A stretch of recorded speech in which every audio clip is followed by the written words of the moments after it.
तो हेलो बच्चों, क्या हाल है। उम्मीद करते हैं सब लोग मस्त होंगे। तो आज हम लोग स्टार्ट करने वाले हैं क्लास 9th के साइंस को।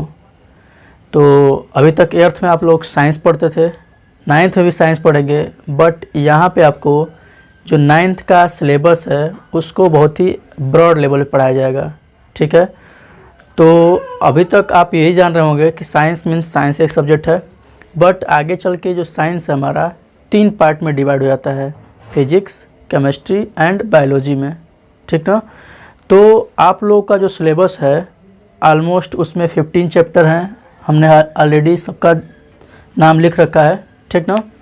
बट आपको जो पढ़ाया जाएगा वो फिजिक्स अलग पढ़ाया जाएगा, केमिस्ट्री अलग पढ़ाया जाएगा एंड बायोलॉजी अलग पढ़ाया जाएगा, और सबके लिए अलग अलग टीचर होंगे, जिसमें से मैं आपको केमिस्ट्री पढ़ाऊँगा। ठीक है। तो अगर हम बात करें क्लास 9th NCERT की बात करें तो उसमें स्पेशली केमिस्ट्री में 4 चैप्टर आते हैं, जिसमें से first chapter, second chapter, third chapter and fourth chapter.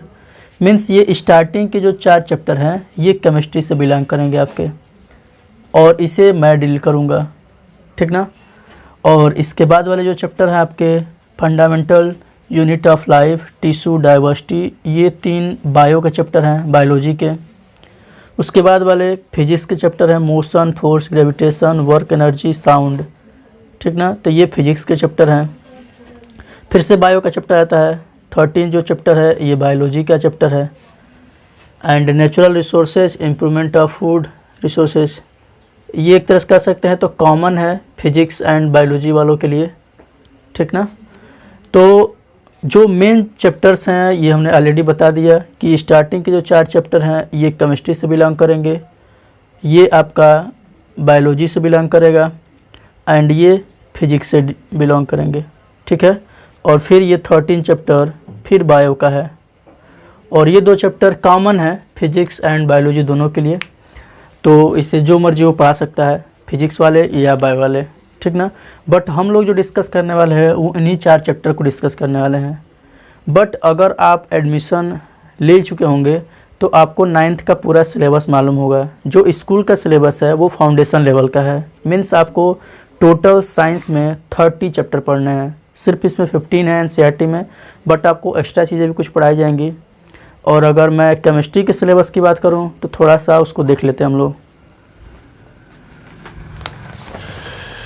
तो अभी मेरे हाथ में स्कूल का सिलेबस है जिसमें 30 चैप्टर दिए हुए हैं। ठीक है। और इसमें से जो हमारे पास केमिस्ट्री वाला सिलेबस है उसकी हम बात करें, फाउंडेशन लेवल पे आपको टोटल 9 चैप्टर पढ़ाया जाएगा। ठीक है। तो ध्यान में रखिएगा, आपको थोड़ा सा कुछ चीज़ें ज़्यादा पढ़नी है। ठीक है। तो 9 चैप्टर हम लोग टोटल 9th में कवर करेंगे सिर्फ केमिस्ट्री में, और इसी तरह से फिजिक्स में कुछ चैप्टर एक्स्ट्रा होंगे, बायो में कुछ चैप्टर एक्स्ट्रा होंगे। तो वो आपको बताए जाएंगे अलग अलग टीचर द्वारा, जो फिजिक्स पढ़ाएंगे वो बताएंगे और जो बायो पढ़ाएंगे वो बताएंगे। ठीक है। तो जो हमारा केमिस्ट्री का फर्स्ट चैप्टर है उसको हम लोग स्टार्ट करेंगे, बट स्टार्ट करने से पहले कुछ थोड़ी सी बेसिक चीज़ें जान लेते हैं। जैसे अगर आपसे पूछा जाए कि केमिस्ट्री के फादर कौन है, मोस्ट ऑफ ये सबसे सिंपल सा क्वेश्चन है, बहुत लोग पूछ लेते हैं कि फादर ऑफ केमिस्ट्री कौन है। तो आपको बताना होगा कि father of chemistry Antony Lavoisier हैं। कौन है? एंटोनी लेवोसियर। अब हम बात करेंगे कि केमिस्ट्री में एक्चुअल में पढ़ते क्या हैं हम लोग।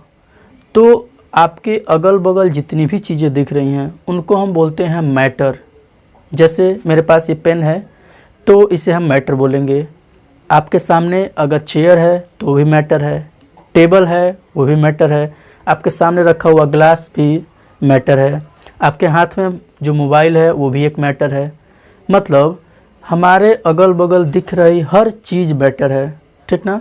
और हम कैसे पता लगाएंगे कि कोई चीज़ मैटर है या नहीं? तो कोई भी चीज़ अगर मैटर की तरह बिहेव कर रहा है या कोई मैटर है तो उसमें 2 चीज़ें होंगी, एक तो मास और दूसरा स्पेस कवर करने की कैपेसिटी। इसके पास मास भी है और अगर हम इसे कहीं रख रहे हैं तो ये स्पेस भी कवर करेगा। ठीक है। आपका फ़ोन जो है आप हाथ में लिए होंगे तो आपको फील हो रहा होगा कि उसमें कुछ ना कुछ मास है, और आप अगर उसे कहीं रखते हैं तो स्पेस भी कवर करता है। मतलब हर वो चीज़ जिसके पास मास हो और स्पेस कवर करने की कैपेसिटी हो उसको हम मैटर बोलते हैं। ठीक है। और अब बात करते हैं कि जो मैटर है ये बना किससे होता है, मैटर का स्ट्रक्चर क्या होता है या मैटर की प्रॉपर्टी क्या होती है, इसी के बारे में हमें पूरी केमिस्ट्री में पढ़ना है। किसके बारे में पढ़ना है? मैटर के स्ट्रक्चर के बारे में, मैटर के प्रॉपर्टी के बारे में एंड मैटर के कंपोजिशन के बारे में। तो ध्यान रखिएगा किसके किसके बारे में पढ़ना है।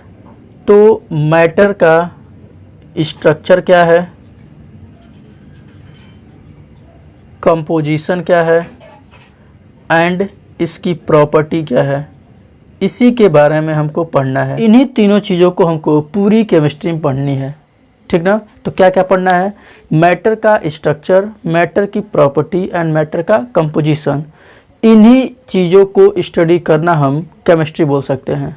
या इसको हम ऐसे भी कह सकते हैं कि स्टडी ऑफ एटम और molecules is known as chemistry. Means ये ऐसे कैसे बोल दिया? क्योंकि आपको आगे बताया जाएगा कि जो मैटर है ये एटम्स या मॉलिक्यूल से मिलके बना होता है। ठीक ना। तो ये आगे आपको बताया जाएगा, टेंशन लेने की ज़रूरत नहीं है। एटम या मॉलिक्यूल ही बनाते हैं किसी भी मैटर को। तो एक्चुअल में ये जो मैटर है ये बना है एटम्स या मॉलिक्यूल से। मतलब सही से कहा जाए तो हम एटम्स या मॉलिक्यूल के ही बारे में स्टडी करते हैं। तो पूरी केमिस्ट्री में हमको किस चीज़ के बारे में पढ़ना है? एक्चुअल में को पढ़ना होता है एटम्स एंड मॉलिक्यूल्स के बारे में। ठीक ना। तो जो साइंस है एटम एंड मॉलिक्यूल्स के बीच का जो साइंस है या एटम एंड मॉलिक्यूल्स का जो साइंस है उसी को हम केमिस्ट्री बोलते हैं। ठीक है। तो कुछ बातें आपको समझ में आ गए होंगे कि मैटर होता क्या है, हमारे अगल बगल की चीज़ों को मैटर बोलते हैं। केमिस्ट्री में हमको पढ़ना क्या होता है? तो मैटर के स्ट्रक्चर, कंपोजिशन एंड प्रॉपर्टी के बारे में। रियलिटी में हम क्या पढ़ते हैं केमिस्ट्री में? तो एटम एंड मॉलिक्यूल्स को पढ़ते हैं। आपके सिलेबस के बारे में कुछ बातें हम लोग किया। ठीक ना। तो अगले वीडियो में हम लोग फर्स्ट चैप्टर को स्टार्ट करेंगे जिसमें आपको सिंपल लैंग्वेज में बहुत सारी चीज़ें सिखाई जाएंगी।